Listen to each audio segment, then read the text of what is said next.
explain to people what you do, what has happened, what's giving you a reason to do what you do.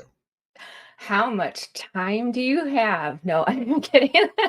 We got the Um, whole hour here. oh So my goodness, that's amazing. Well, I thank you so much for having me on. And this all started with, the whole thing that none of us are guaranteed an easy go at this life.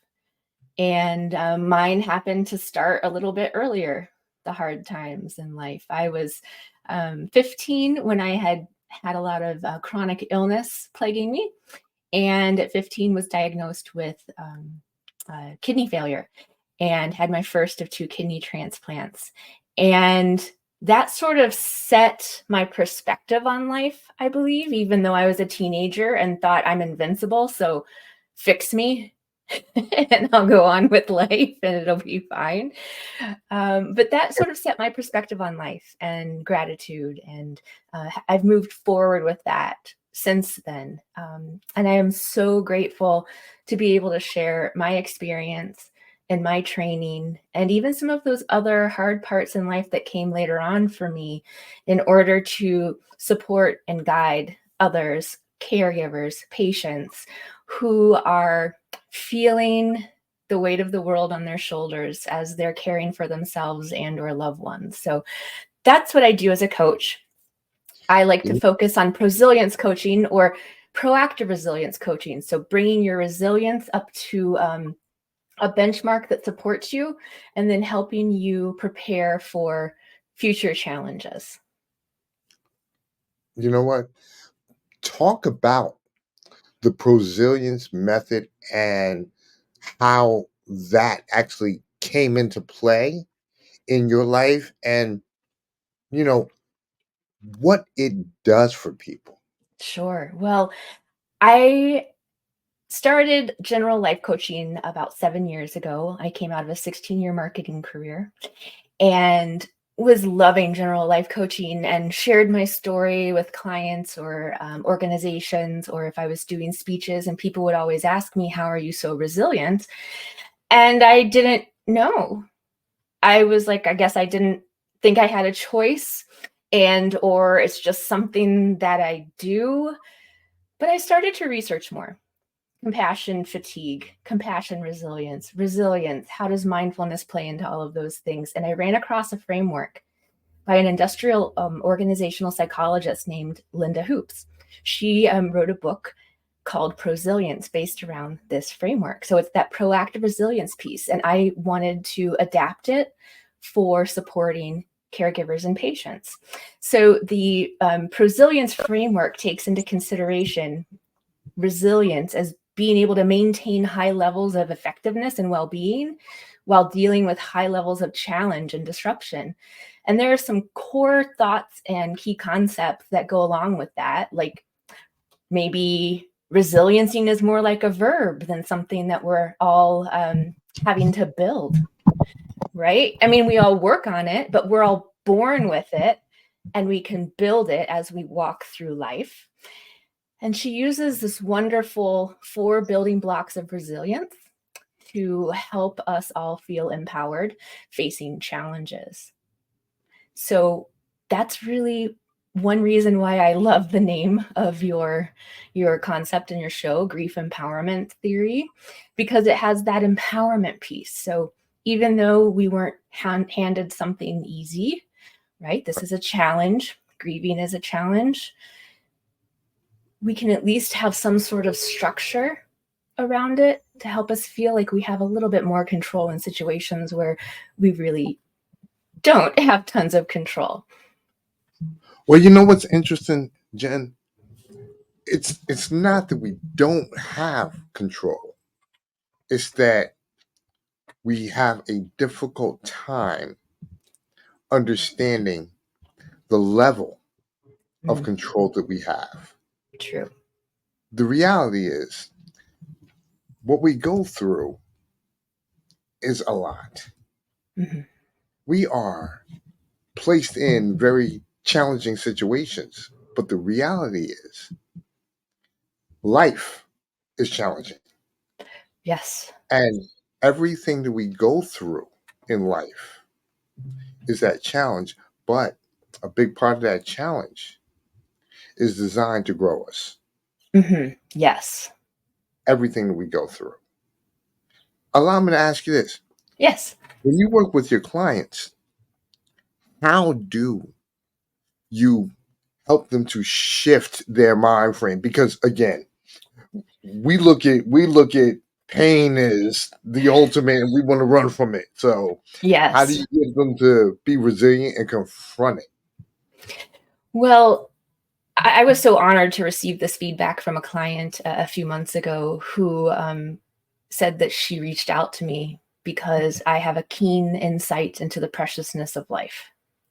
So I think that's sort of foundation with which I approach most things because I have faced losing my life so many times and or losing loved ones and helping them care for themselves so that they can be here in on earth as long as they can. So coming from that mindset and that perspective helps me see things in a different way that then I can gently observe for my clients.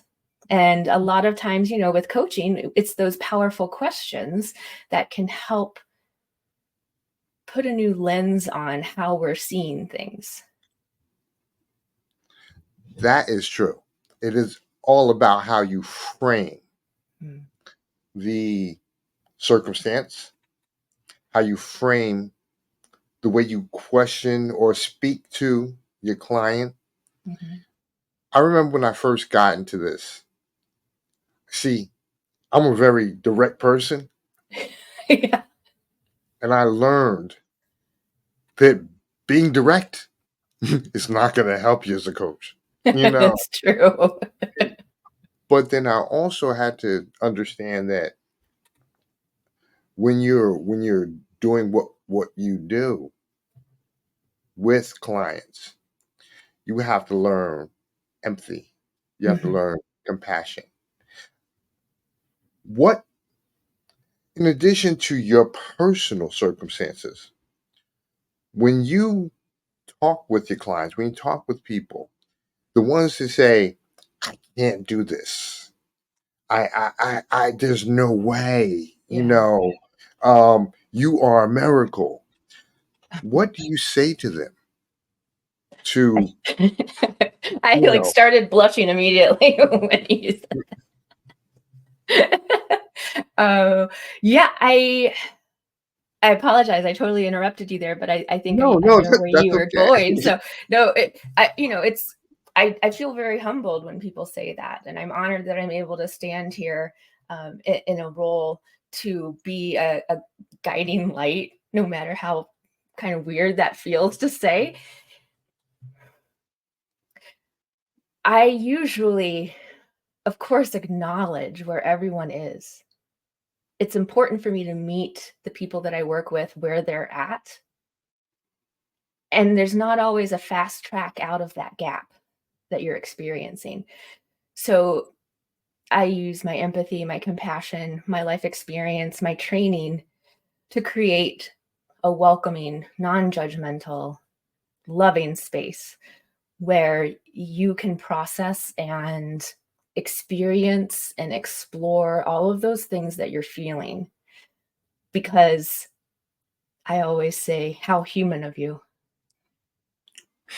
And Understood. and then I offer, I understand if you can't get to that place of this new perspective right now. Let me be the one that holds that vision for you in the belief that I know that you can get there. That right there is it's a great way to be able to guide a person into a circumstance. Because again, dealing in any form of grief, you know that you can't be impactful from the door. Mhm. You have to kind of guide a person into being able to find their, like you said, their resilience, find Mhm. their strength, understand that they do have it, you know, but it does take time. Right. It it takes time.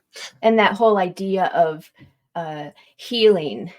working through grief, all of those things isn't a straight line, No, right? You no. might be on this trajectory and then all of a sudden it just goes into a swirl. And so it's also holding that space and normalizing that for people. Like, yes, this is part of the human condition and experience. And I'm here to support you. Specifically, I really love helping people learn to manage their energy, because energy fuels our resilience. And Absolutely. so when I can hold the space and help people build their tips and tricks for how to manage their physical, mental, emotional, and spiritual energy, and to be able to, and especially with those emotions, sit with, but not in, sit in, no, sit with those difficult emotions, Right. right? Acknowledge them, feel them, process them, and when you're ready, release them to a new feeling. Because it's when we sit in and get stuck in, it's where we aren't able to move forward in life, even carrying that grief, still with us, carrying the memory of those loved ones still with us, but being able to move forward in a different way that can honor their life as well. Absolutely. That's what's interesting is that the the prosilience model. I was obviously doing something related to that without ever really knowing about it. Oh, I right. heard from it from you, but the aspects, things like honoring, Mhm. understand that there's a difference between allowing the circumstance of the grief to hold you down and allowing you to honor the time that you were with the person, Mhm. the circumstance. I heard Ray Lewis talk about the dash in the middle Oh, yeah. versus versus the end date. And to kind of put an extra spin on that, the whole thing was all about, look, understand that celebrating the time that you have with them, that dash means that you're celebrating the time inclusive of your relationship. That's honoring. Yeah. On the other part, it's just simply looking at the time that they're gone and going from there. I have a quick question. There's a gentleman named Mr. C. First off, how are you, Mr. C? His question is, he lost his mother many years ago, and at times he feels guilty. And I don't think or reflect on her enough. And he wonders, is that bad? Wow. I mean, if I may, the first thing I would say to Mr. C is thank you so much for sharing and that vulnerability. And the fact that you have that question within you, doesn't that mean that you're reflecting on her even when it may not be conscious? Like subconsciously, is she with you? Do you see signs every once in a while and little blips or memories come up that make you reflect on, like, do we need to set a specific time and place to reflect on and remember those that we've lost? Or as we flow through life and memories flit through, or butterflies fly in front of us, or a cardinal sits in our backyard, is that reflection enough? Is that loving enough? But first off, I would just want to say that the fact that you even have that question means that you reflect on her. And I would really invite you to release that guilt, because what does guilt bring you? It can only water down the love and honor that you have for your mom. Jen, that's great advice because the reality is, I think that is something that a lot of people deal with, struggle with. It, especially when somebody passes. I mean, I remember, you know, what kind of got me into doing what I'm doing. The My wife passed, and when she died, it took me some time because I was probably like Mr. C. Although I concentrated on her a lot. Mhm. There were times where I didn't want to think about it because it was difficult for me to try to reclaim and identify myself. And I don't know if that's Mr. C's circumstance or not. I'm just saying I know that I had something related to that. Some people, some people may there's always a different reason as to why they feel they're not, you know, um, being enough with the person that they've left. Mhm. you know and that's a very hard aspect of grief Yeah. because it's that factor of guilt. How do you, I mean, other than what you just said, Yeah. how do you talk about that, the grief related to, you know a- any type of Mhm. any type of situation you're dealing with, because it's not just about a loss. Right. There's So I love that question. And I actually have a quick story that then will go into, I think, a very powerful question that can help support people.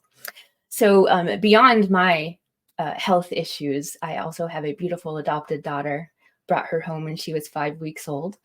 And when she was 7, she was diagnosed with a low grade brain tumor.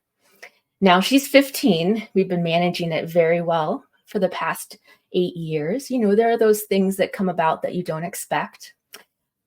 During that time of her diagnosis, I was dealing a lot with the grief of what wouldn't happen, if that makes sense.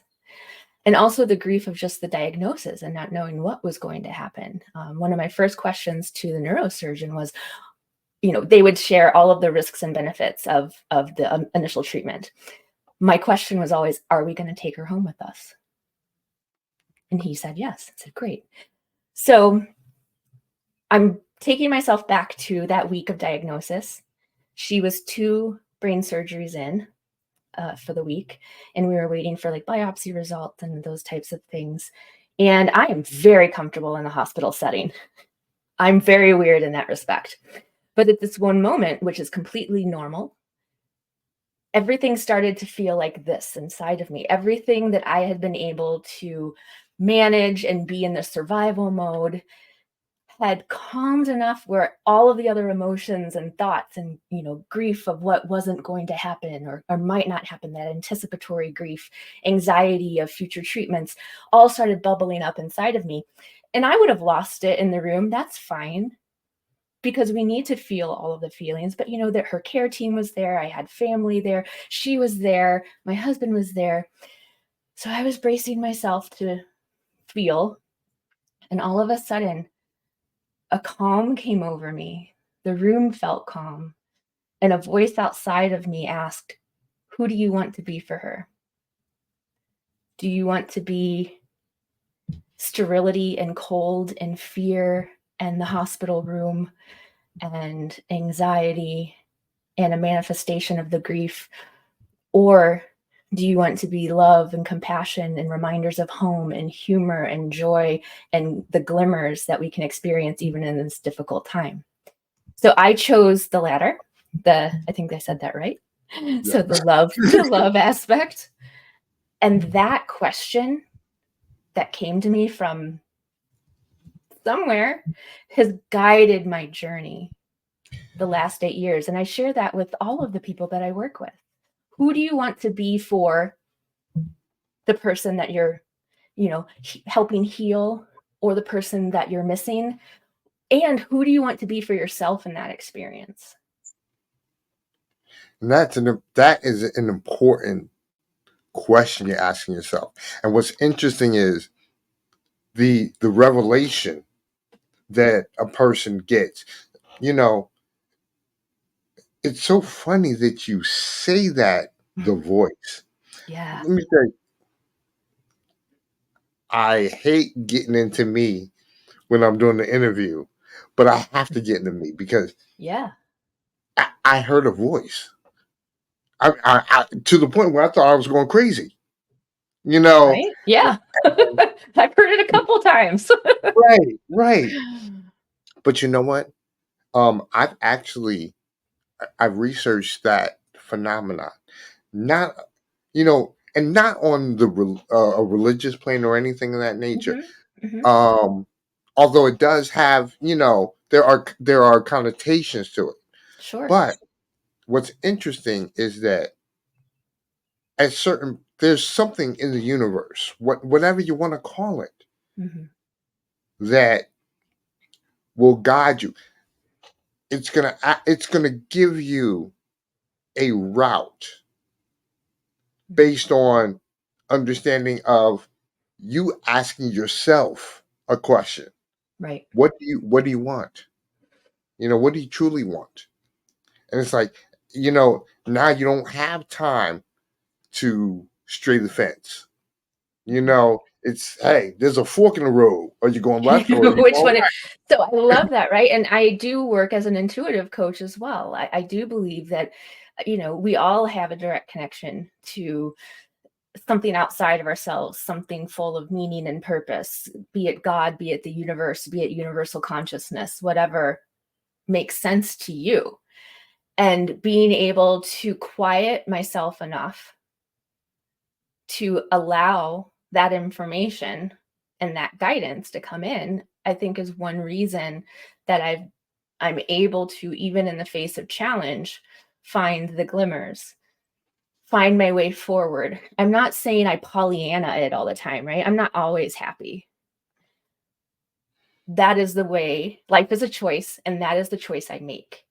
I choose to open myself up to the highest good to help guide myself and others and take action on that. And that is my favorite building block of prosilience is managing energy. And one of the ones I love to talk about is the spiritual energy and that finding the connection of meaning and purpose outside of yourself that can help fill and recharge you so that you can really power your resilience muscles to meet challenges and you can choose the strategy that's right for that challenge.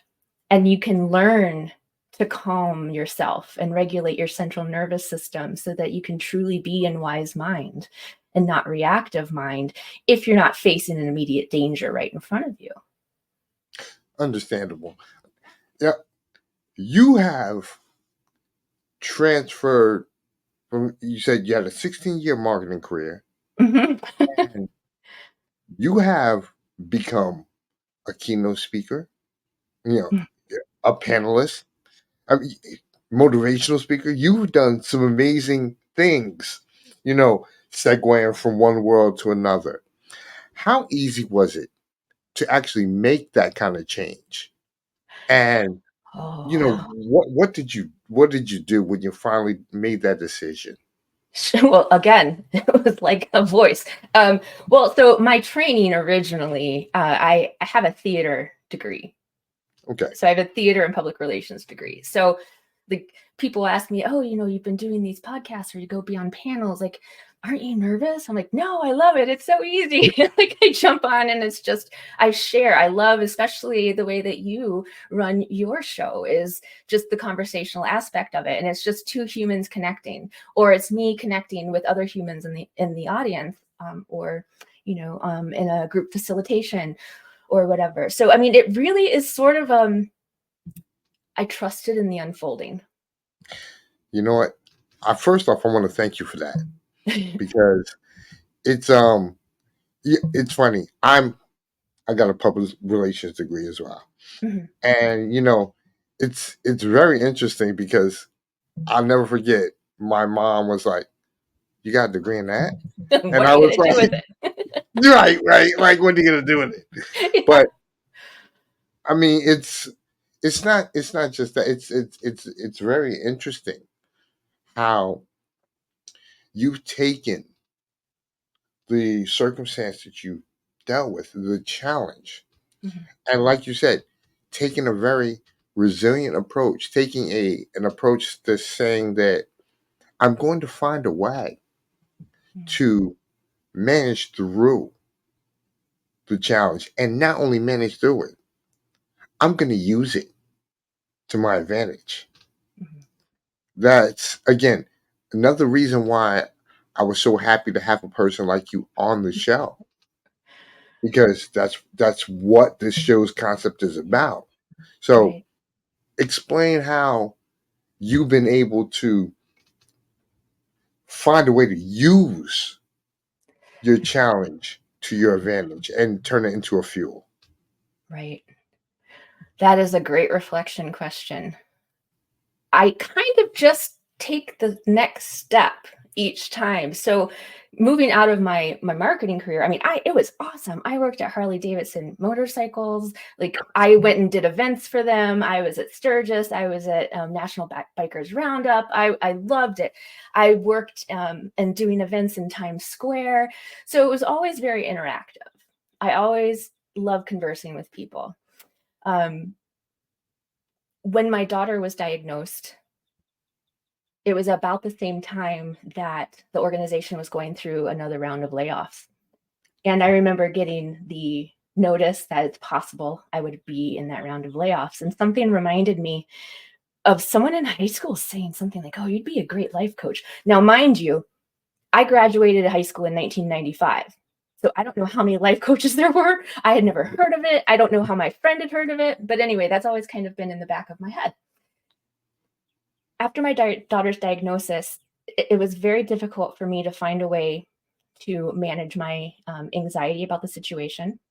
You know, I did have some resilience. I could get through the medical aspects of it super easy, which is very strange for most people. But it was the emotional piece. It was the calming piece. I was a walking manifestation of anxiety. And as soon as I got that noticed that I might be laid off, something I was kind of like, oh, well, maybe I'll try this life coaching thing.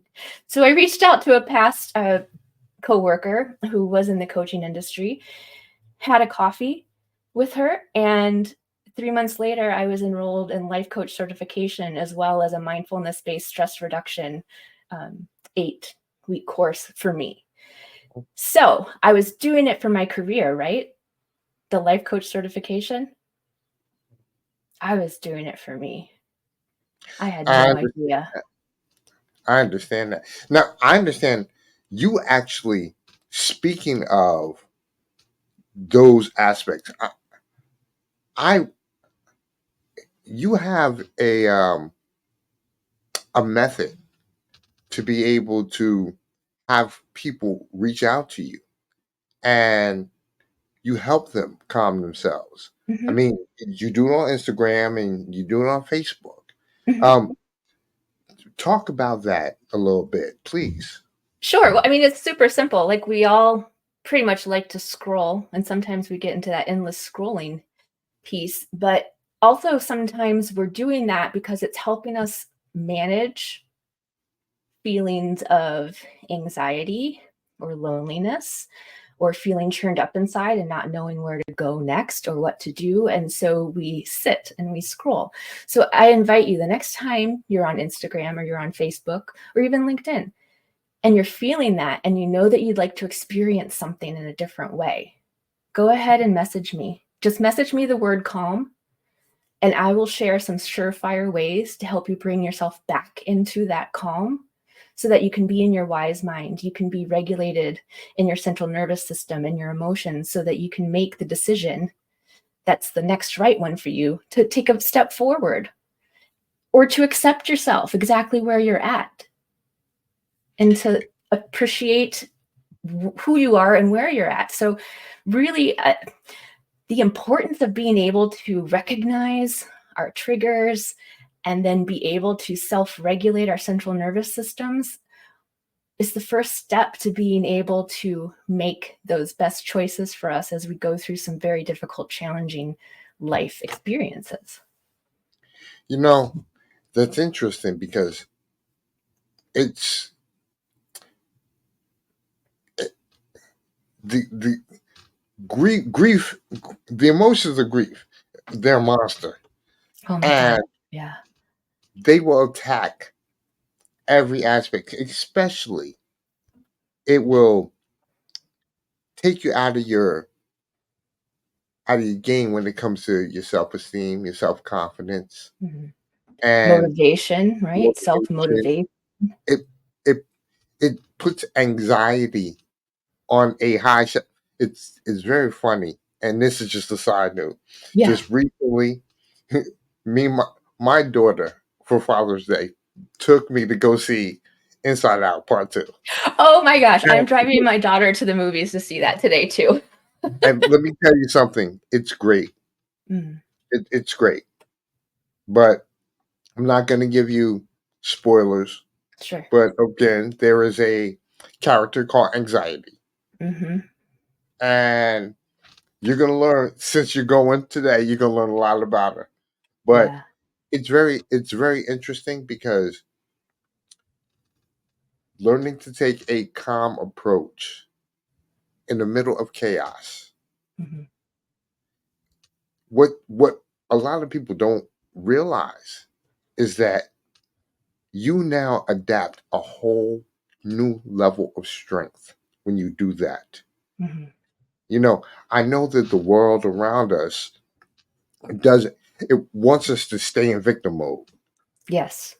But the minute you make that decision to avoid victim mode, and I call it running into the fire when everybody else is running out. Mm. Mhm. You know, that type of thing. Oh, yeah. Um, let me let me ask you something again. Back to the Prosilience mindset.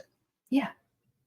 How do you help to recruit people to be able to learn more about it because Mm. it seems like a very interesting program. Yeah, there is, the Resilience Alliance is the organization that I received my personal resilience practitioner, certification through. And so that is available to anyone who'd be interested in taking the course. And that's resiliencealliance.com. Um, I also am in the process of putting together an online workshop, probably later in August, early September, just centering on the fourth building block of resilience within the Prosilience framework, which is that managing energy piece. And then there's also a really, really cool aspect of this resilience prosilience model, which is the personal resilience assessment. And there are practitioners on the Resilience Alliance website who can do this. I also offer this service where you can go online, take a 15 to 20-minute online survey, which then can identify which of the 7 resilience muscles you most easily access during challenge. So, like your challenge superpower, we can discover that. And then also take a look at some of the other 7. Which ones would you like to have a better ease of access when you're in a challenge? So, those resilience muscles are positivity, confidence, connection. Oh my gosh, why am I forgetting these? Positivity, confidence, priorities, creativity, connection, structure, and experimenting. We all have these resilience muscles in us. It's just some of them take less energy for us to access them during challenge. So those are the ones that we go to most easily. However, the goal would be to build those muscles so that you have like a horizontal um, equality in each of them. So you have so much more support during challenge. And there are specific activities that you can take to build each of those muscles if you want to. So I think that's a really cool, like, first step you can take if you're interested in the resilience method. Also, reading the book Prosilience by Linda Hoops. That's how I found it. When I read that book, I kind of sat back astonished and said, it's like she's been watching my life for since I was 15, because it put language to, put a framework around everything that I had been doing just naturally. And I was actually very, very humbled when she spoke with me and said, you really embody what prosilience is. And so I'm so grateful to be able to take that now with language and applicable skills to others to support them through life's challenges. I mean, that's great because I went on your website. I understand that you're a workshop facilitator. You Hmm. know already Hmm. you've done so much now. That, like I said, that fourth building block, Yeah. harnessing your energy. That's interesting because I understand that when I talk to my clients, I let them know that the emotions of grief that we manage, Hmm. they are energies. And Yes. you know, like I said, and I'm not speaking on any type of mystical plane. I am literally talking about the science behind it. Everything is energy. You know, Einstein said that, right?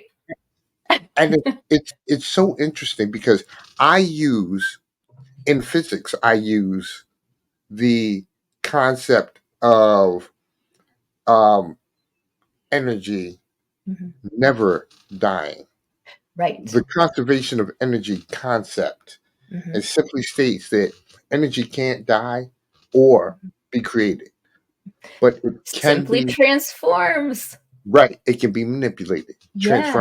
Transformation. It was Yeah. very interesting. I speak to my clients. I give them a visual of transference in action. I tell them things like, "Have you ever played a game of pool? Hmm. A game of pool, that's transference. The entire game." Yeah. And then I let them know that the stick represents the grief, Hmm. and you represent the cue ball. You're a potential energy, but when you get hit by that stick, Hmm. you have an option, and you're gonna bang into something, Hmm. another ball. But the goal is to have the other ball go into a pocket so that everybody is a win-win. Yeah. That's it. And my whole thing is like you just talked about, letting people understand energy and letting them understand that they can control how they direct it. They can't control the energy, but they can control how they direct it. Yes. And once they understand that aspect, then it allows them to say to themselves, okay, I can go to the next level. Hmm. Because if you look at it the wrong way, you can allow that grief to sit on you like an 800-pound gorilla. Hmm. But when you make the decision to shift your mind, you transfer it. I, I was having a conversation yesterday. I did a podcast with a gentleman named Dr. Darian Parker, Hmm. and I actually was the guest this go round, which was cool. How But fun. yeah, that was fun. You know, Uh-huh. but I talked to him. He asked me the question about energy transfer, and I gave him two very distinct circumstances Hmm. that prove this fact that we can shift energy to work to our advantage. And they happen to be sports analogies because he's a fitness. He is a doctor, and fitness is his thing. Sure. So I talked to him about Brett Favre. Now, Oh, now you're talking my that, language. that I'm I a thought I'm a because you're cheesehead. hey, well, you're from Wisconsin. Come on, I'm man. from Wisconsin. I mean, we have Jordan Love right now, so we'll keep going with him. But But I'm very familiar with Brett Favre. Okay. well, in '03, remember when Brett Favre demolished the Raiders Yeah. 42-7? I mean, I So, don't remember the specifics, but I bet we were well, pretty happy. put it this way, it was 24 hours after his dad died from a heart attack. Yes, I do remember that. Yeah. And Mhm. so all the analysts said he wasn't going to play. Mm-mm. They said, and if he was going to play bad. This man went out on the field and put on a clinic. Mhm. He had 377 yards in the game. He had 4 touchdowns in the Mhm. first half alone. Look, I I am, I love that, and you know what that is speaking to me is the, him really connecting and harnessing and yeah, feeling his spiritual energy at that moment that then helped him manage his mental and physical and emotional energy in that very absolutely. difficult time. Absolutely. I mean, it, and he's not the only one. Another gentleman, this in the basketball realm. His name was Isaiah Thomas, played for the Yeah. Boston Celtics at the time. And in 2017, he lost his sister to a car accident. Mhm. That weekend was the playoffs, and he had to play the Bulls in the first round. This man scored 33 points on the Mhm. weekend that his sister passed away. Mhm. Then in round two, he had to play Washington Wizards. He dropped 55 points on his sister's birthday. Oh, He had to wow. play that game. The point that I'm making is that we do have the ability to channel and harness, Mhm. pinpoint the circumstance, and make the choice. Mhm. You said that earlier. Mhm. This is a choice because we can't help the circumstance. We can't do anything about it. Yeah. As a matter of fact, I say this to my clients a lot too, which is you can't you can't do anything about broken eggs. You can't, Mhm. except you can make incredible omelets out of them. That's true. Yeah. And you know, the reality is, it's all about how you see it, Mhm. how you're choosing to address the matter. Yeah. It's please I go was right just ahead. gonna say, this is bringing up for me some really deep work I did for myself when I first started my coaching certification. And I was living in so much fear at the time of what happens if we lose our daughter? What happens if I get sick again and can't find another kidney? How will my husband and daughter move forward? It was almost paralyzing. And I'm so grateful to my instructors and mentors who walked me through that. And actually, I've done a lot of work to change my relationship with the idea of death and loss. I think that's one reason why I can hold space for people who are, going through such difficult life challenges, especially with health, because I've done that work.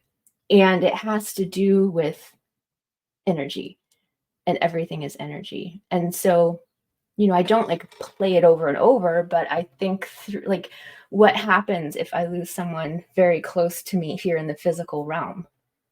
Like, will I be devastated? Will I be sad? Yes, those are all energies and emotions that I will feel and I will honor. And I know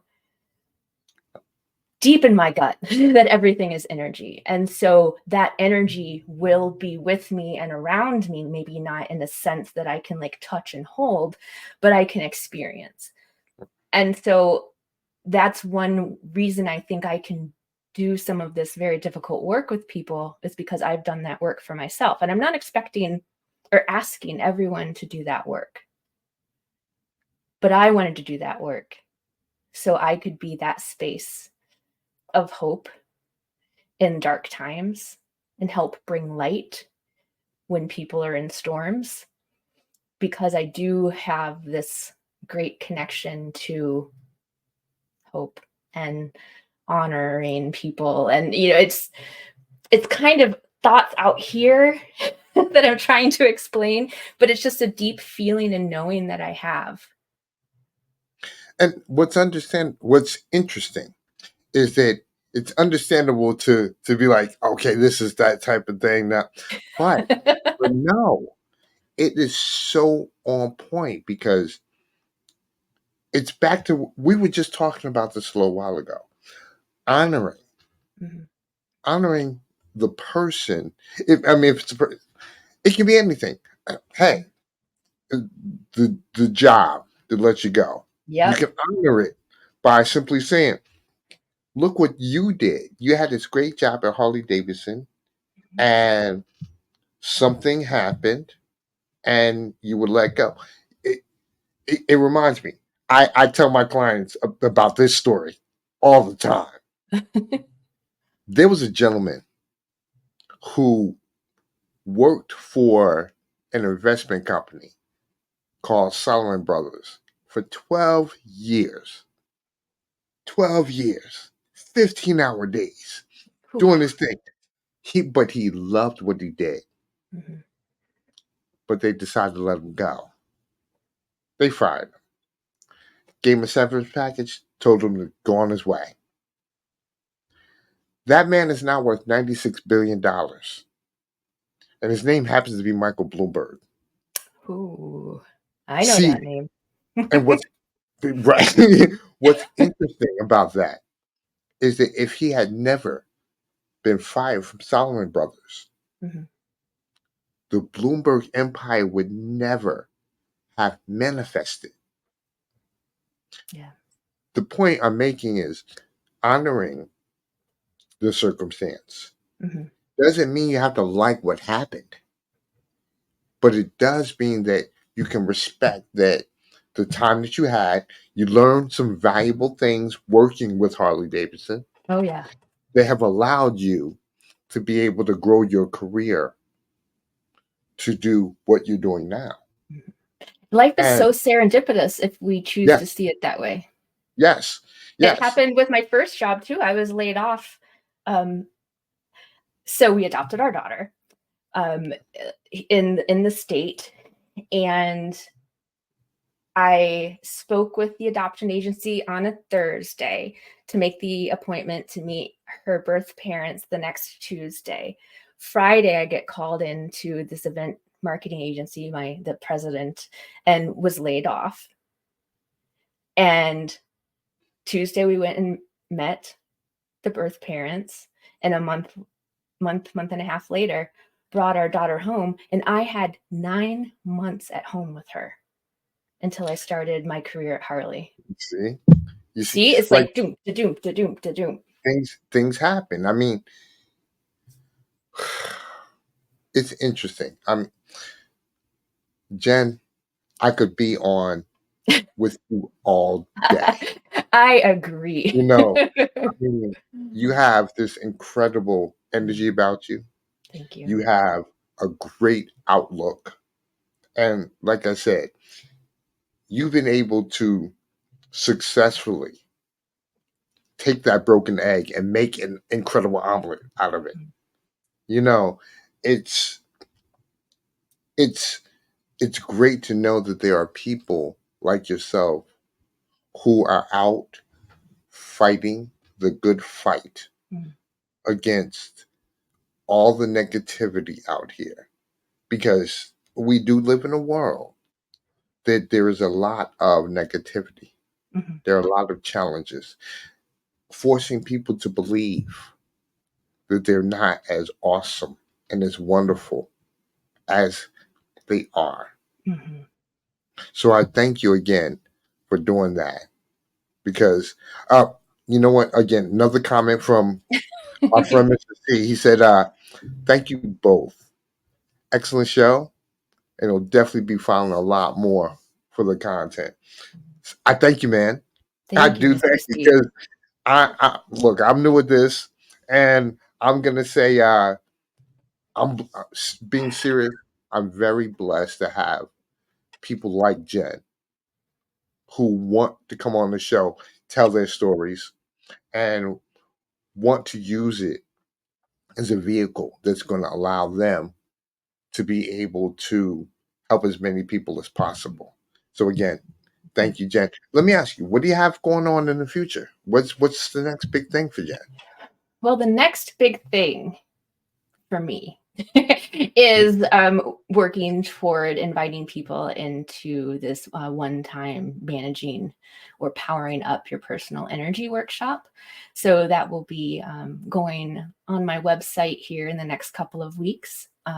Right now, if you're interested in learning more about your resilience muscles, I do have an opportunity for you to take the personal resilience questionnaire and then have a one-on-one debrief session with me where we talk about your resilience muscles, your strengths, where you'd like to build them, and then come up with an action plan for doing that to make it easier to, you know, meet life's challenges. And like you had mentioned earlier in the show, if you're feeling very churned up inside one day and you would just like some reminders or some tips on how to calm yourself, just message me calm on Facebook, on Instagram, or on LinkedIn. And I'd be more than happy to lead you through a couple of exercises via those DMs that way.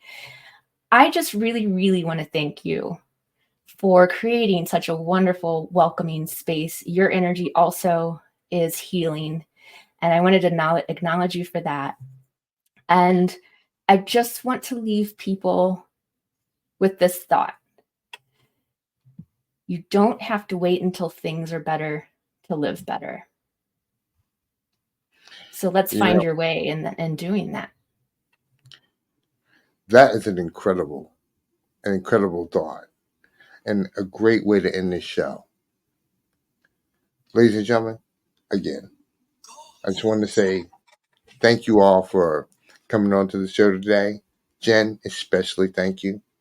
And I want everybody to be reminded that you have the power and you can transform your grief into a gift at any point you choose. So, again, thank you for listening to the show. Thank you for watching. Jen, you are the absolute best. Have a good one, everybody. Thank you.